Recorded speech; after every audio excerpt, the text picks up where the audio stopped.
In a world that moves fast and forgets easy, veterans, after they take off their uniforms, coaches, shaping tomorrow's leaders today, volunteers, choosing service over self, everyone has a story, and most of them exist because they kept trying. These are the stories, so they are not forgotten. My name is Bill Lau, and this is Semper Try, because trying beats quitting. June is PTSD Awareness Month. PTSD affects about 5% of the U.S. population. That's roughly 13 million Americans. Remember, not all wounds are visible. As a veteran, I've learned that many of the battles people fight happen long after the uniform comes off. And PTSD doesn't only affect veterans, it affects first responders, survivors of trauma, and everyday people who've lived through things most of us can't imagine. Sometimes the wounds are hidden behind a smile. Sometimes they are hidden behind a joke. Sometimes they're hidden behind the words, "I'm fine." But carrying that weight doesn't make you weak. Remember, you are loved and tomorrow needs you. If you are struggling, please don't fight it alone. Reach out to a friend.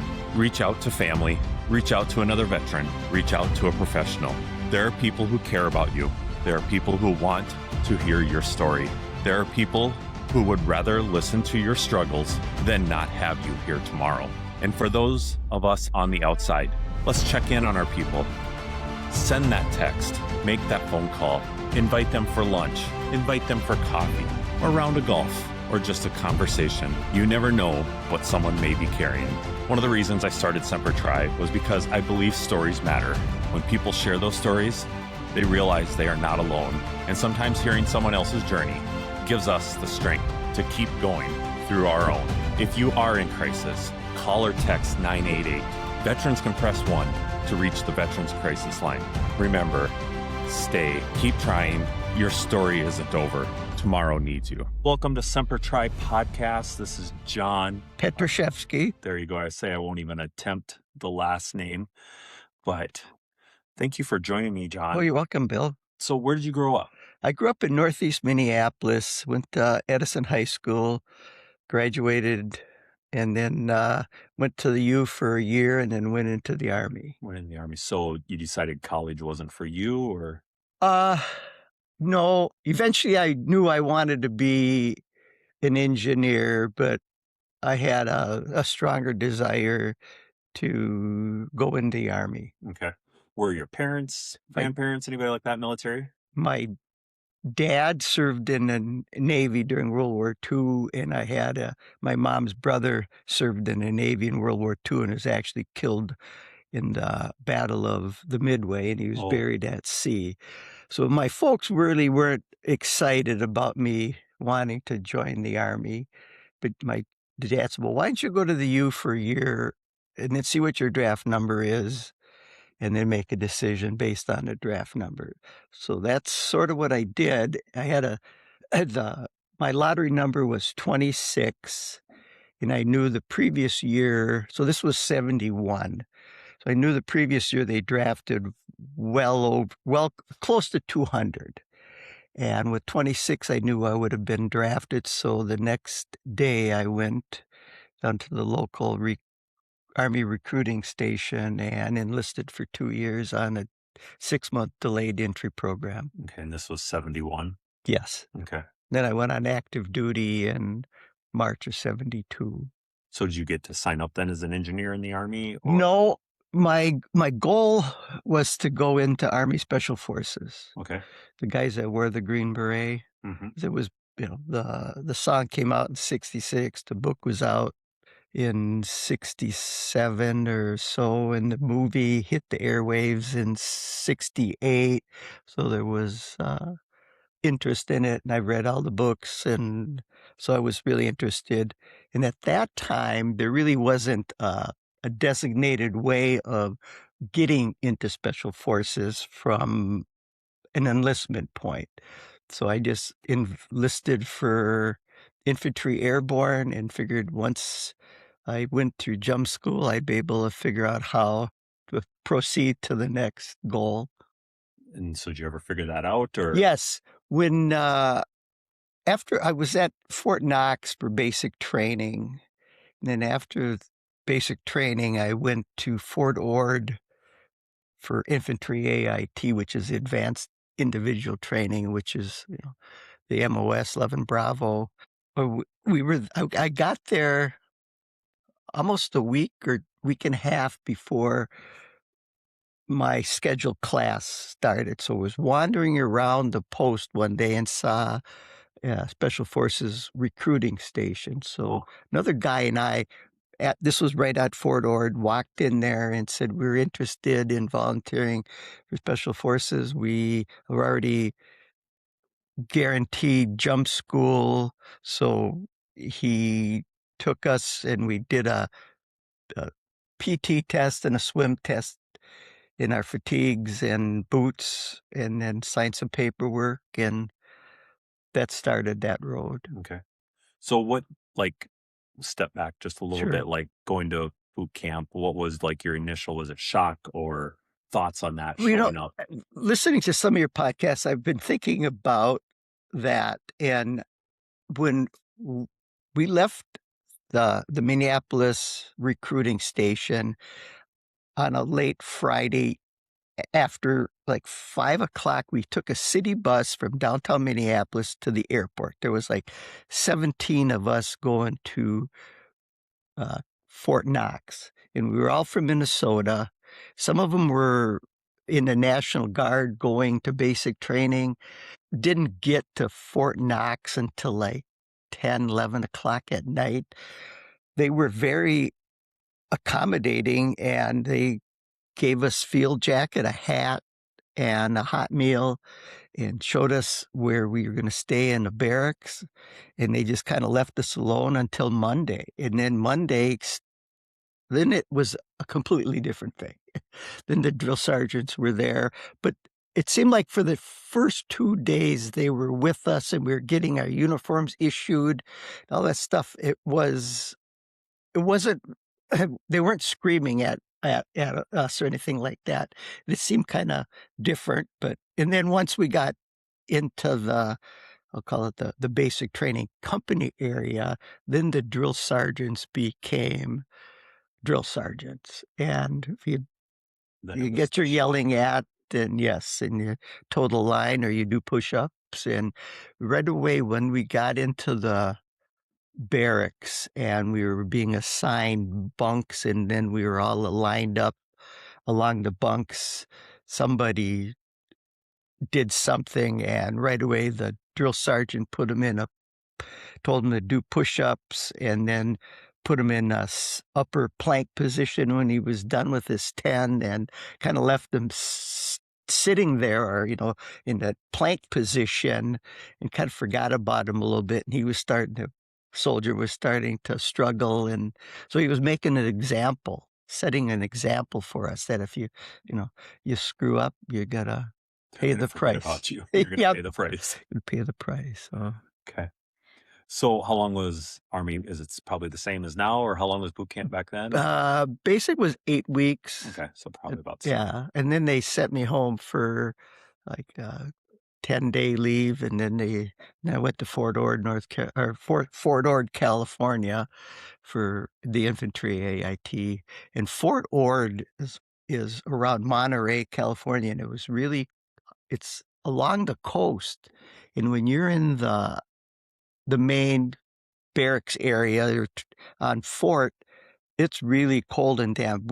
I was there June, July, and left the middle of August. We fell out every morning for morning formations with field jackets on and a liner inside our field jackets. It was that cold. And then you'd go out into the training areas and it'd be in the 90s. It was just the strangest place. And they considered Fort Ord at that time a winter post. You couldn't wear a summer uniform there. Really? Yeah. I didn't know that. I showed up in khaki uniform with the short sleeves, and right away somebody said, "Hey, you're out of uniform. You're supposed to be in greens." Oh, I don't. Okay. It's July. It's July. Yes. Okay. Interesting. It was. So how long was that? That was again 8 weeks. Okay. Yeah. And then what do they do? Is that when you go to Airborne School? Well, that's when they put me on another leave, and then I went to Fort Benning, Georgia, for jump school, basic airborne training, and I think that was like 3.5 weeks long. They do 1 week, what they call ground week, and then tower week, and then your jump week where you can make your 5 parachute So jumps what out of. was like, were you excited? Like, I'm gonna jump out of a plane. I'm ready for this. You're like seeking that thrill in life, or were you like, oh crap, this is what I have to do? No, I mean, some of it is kind of exciting, and and they do a good job of getting you psyched up too for it. Uh, Going through and you get so much training that really you kind of just going through the motions of how you're trained, and it really isn't a whole lot of time to think about it. And you go out the door, the air kind of hits you, but you're really not cognizant about your surroundings very much. You just look up at your parachute like they instruct you to make sure it's still above you and the risers aren't twisted up. And if they are, that's the risers are connected to the parachute and connected to your harness around your body. And if they're all twisted up, you do a bicycle motion with your legs, and then it untwists you, and then you just ride it to the ground. So is this like, just thinking back to like we've seen in movies, is this where you clip in a line on a cable and you run out and jump, and so it's just as soon as you jump out? It opens, parachute pack opens up on you. That's called the static line. Okay. Yeah. And so what plane did you get to jump out of? Or I think I did 3 jumps out of the C-130 and then 2 jumps out of the C-141. Okay. The C-141 is the 4-engine jet aircraft, and the C-130 is the 4-engine prop. Which is was a mechanic on the C-141. And the C-130 is still my favorite aircraft. I think it's just unbelievable, and they sometimes fly out of Camp Ripley, and they go right over top of our house. They do the same thing here. Yeah, it's fun. It just sounds so good. That came out today. Okay. I was talking with Steve about riding in a C-130 and how much I do not like it. So well, they're noisy. Story later. They're noisy. Yeah, and they're not very comfortable. And if you're in there, a C-130 will hold 60 paratroopers, 30 on each side, and 15 in inside seat and 15 on the outside seat. Okay. And you are packed like a sardine in a can. And make sure you don't sit on that red line in case the prop explodes, right? I heard that on one of your podcasts. I never even knew that. So I'm not sure. Every C-130 I rode on, there was that red line, right through the, and I was like, okay, so we'll just sit right over here a little bit. But it might save you, but probably not. Plane's probably going down if that happens. Sure. So is that the only times you jumped, or did you get to? Well, no. You do the 5 jumps, and then you graduate, and then you go off to your unit someplace. So do you earn any wings? Or yes, you get a pair of basic parachutist wings, and they have a graduation ceremony in your uniform, and you got your brand new pair of jump boots, and they're all spit shined, and you look really sharp, and they put wings on your chest. And with the backings or without the backings? I think without the backing, but they don't do it too hard, so it's not it's not like a Navy SEAL trident getting stuck to your chest. But they have to draw a little bit of blood. Right. I always thought of that, like they said they would do that when they put the chevrons on your shoulders. Mm-hmm. And I would always think, like, what if it's right on the bone? Wouldn't mind if it was in the muscle or the fat. I don't know. That's what I always picture. Sure. So, like, at least if it's on your chest, like you said, it's like not driving into bone, hopefully. Yeah. So then from graduating jump school, went to Fort Bragg and got assigned to the Special Forces Training Company, and then waited for about a month and a half before the Special Forces Training course started. So what did they have you doing for that month and a half? We did a lot of exercising, running, rucking, obstacle course stuff, and just get in training. And then we did a lot of the boring guard duty and stuff like that. But we didn't have to do, once I got out of AIT, I never did any KP. We didn't do any at Fort Benning, and we didn't do any at Fort Bragg. Okay. They had professional staff, they're civilians doing most of the kitchen work, dining hall stuff. So I was just going to say, what's KP mean for people listening? Kitchen police. Okay. Where you get assigned to do meal preparation, peel So you didn't potatoes. ever have to do that? I did it in basic Okay. and AIT. I had to do that. I actually almost got an Article 15 in AIT for not doing a bunch of two of us or three of us. We were assigned to peel potatoes, and they didn't want us to use the automatic potato peeler. So we were peeling them with knives, and then the mess sergeant came in and yelled at us about leaving too much white meat on the skin. Oh. We were wasting potatoes. Okay. So then we had to go through the pile of peels and remove some of the extra potato meat. And it was one of those things that you kind of fondly remember your experience of almost getting an Article 50, which is a judicial punishment. Usually ends up being a fine, but something you don't want. No, but kind of funny when you think that about all you did all day was peel potatoes, or like no, you'd help cook the meals by opening up cans and stuff like that, and then you'd also serve the meal, the green beans or the mashed potatoes. You'd scoop them out onto the line, and then when you got done, you washed all the trays, cleaned all the pots and pans, maybe mopped the floors down a couple of times during the process. I say when I was in my unit in Japan, and I got stuck doing that for a month or whatever, and I'd already been in for 2 or 3 years, and it was like 4 a.m. to almost 11 o'clock at night was our shift for a month straight. I think we were.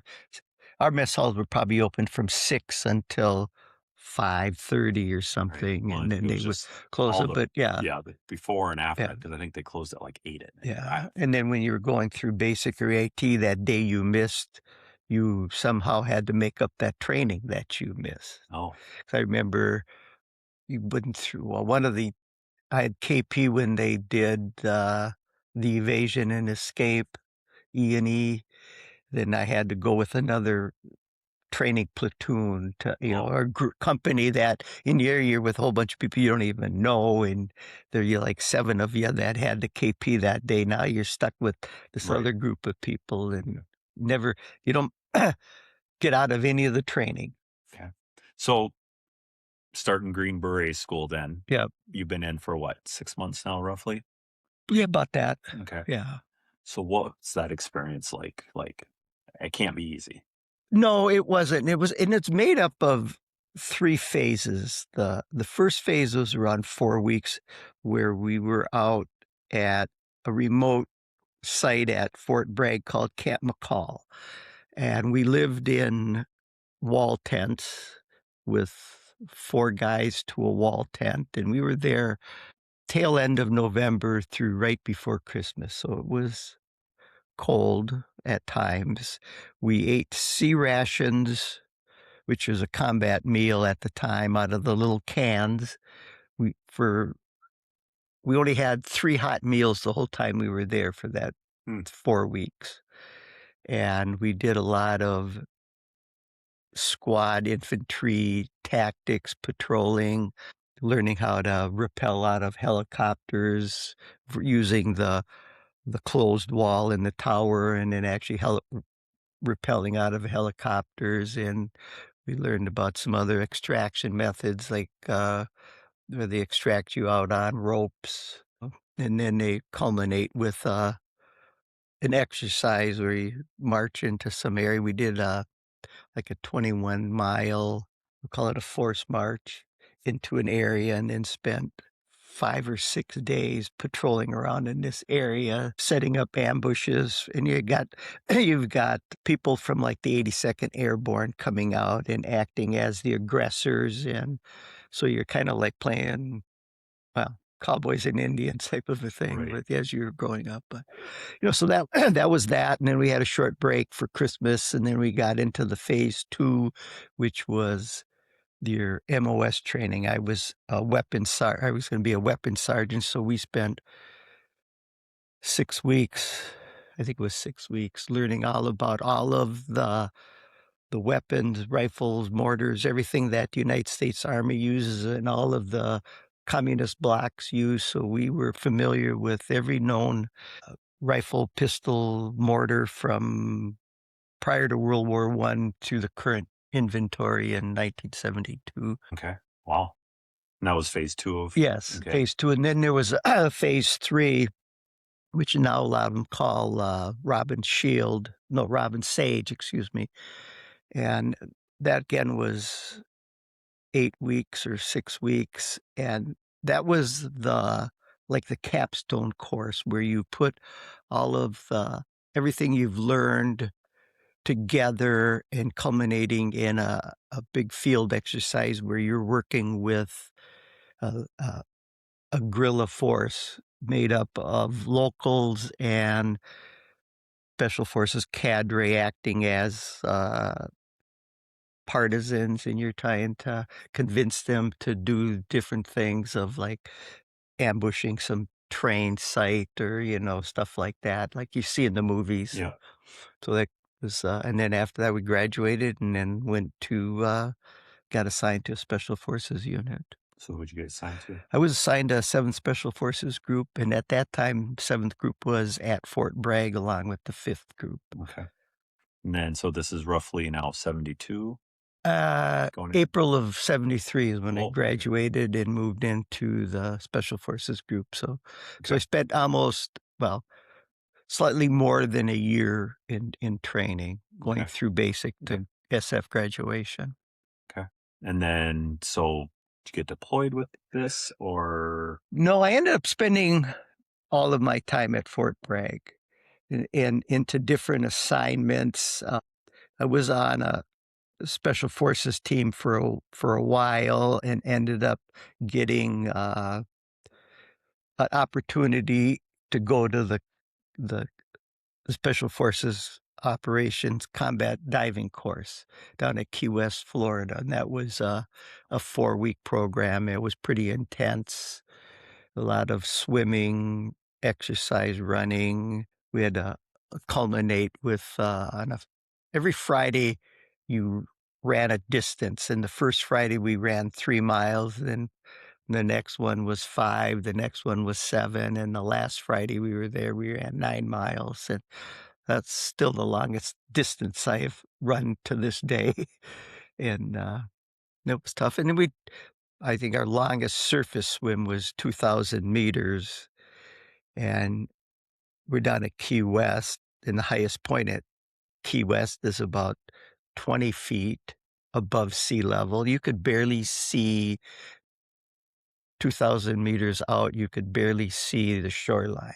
Okay. They had a great big, like an orange billboard on posts, so you could have a target that you could see for the training swims. So what kind of swimmer were you before this, or? I was a pretty good swimmer. Okay. Yeah, we swam. I mean, I grew up kind of on a lake, and we swam in the lake a lot. And we had a pool in the junior high school that I went to and went through.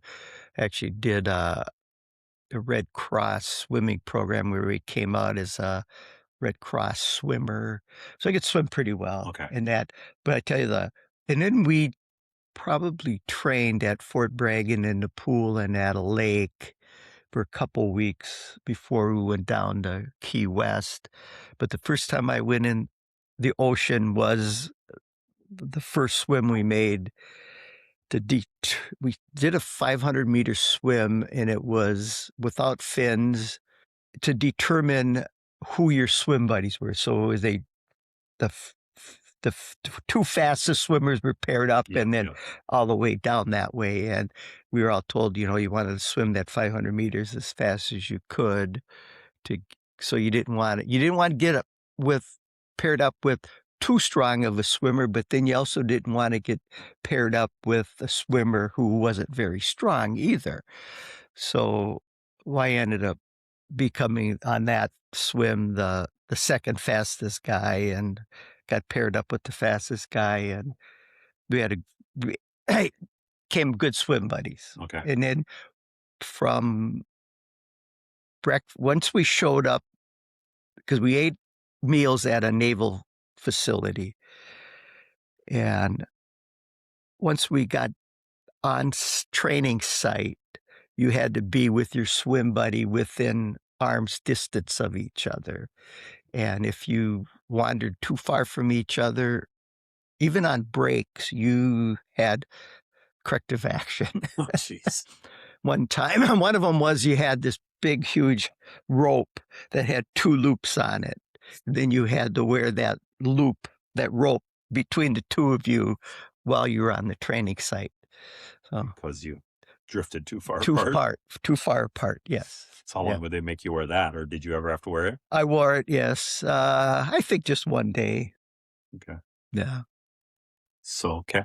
Yeah. So then this was, like you said, a 4-week course? Yeah. Okay. So, yeah. So then another So- graduation, or? Yeah, you graduated and you got a diving pin. At that time, it was kind of like looked like a head with a scuba mask on it. Since they've made it a little bit more ornate, but Okay.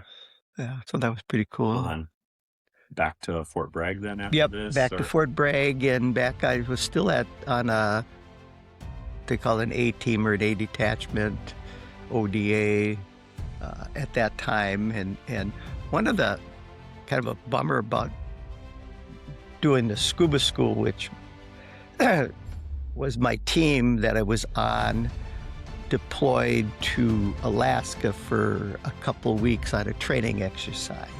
So I ended up missing that, but I gained the knowledge and the experience of the swimming school. So, I mean, it made up, but it was still kind of a disappointment not to go out with the team to Alaska. Right. So, Okay. So then what's after that? Like, well, after that, it just kind of, it was much, some training and the ordinary everyday so then stuff. I am Bill Lau from Today in Military History and the host of Semper podcast. Today, I don't want to just talk about the battles from history. I want to talk about the battles happening right now for far too many veterans, service members, and everyday people. Mental health matters. A lot of people are fighting battles nobody else can see. Some from war, some from loss, some from life itself. And too many people are carrying that weight alone. I know what it's like to push things down, stay busy, joke around, and just keep moving forward. A lot of us were taught to do exactly that, but eventually silence gets heavy. So today, check on your people, call your friends, talk to somebody. And if you're struggling yourself, please stay. The world is better with you in it. You are not weak for speaking up. You are not weak for asking for help. You are not weak for needing somebody. If you need help, call or text 988, the National Suicide and Crisis Lifeline. There are people ready to listen, people who care, people who want you here tomorrow.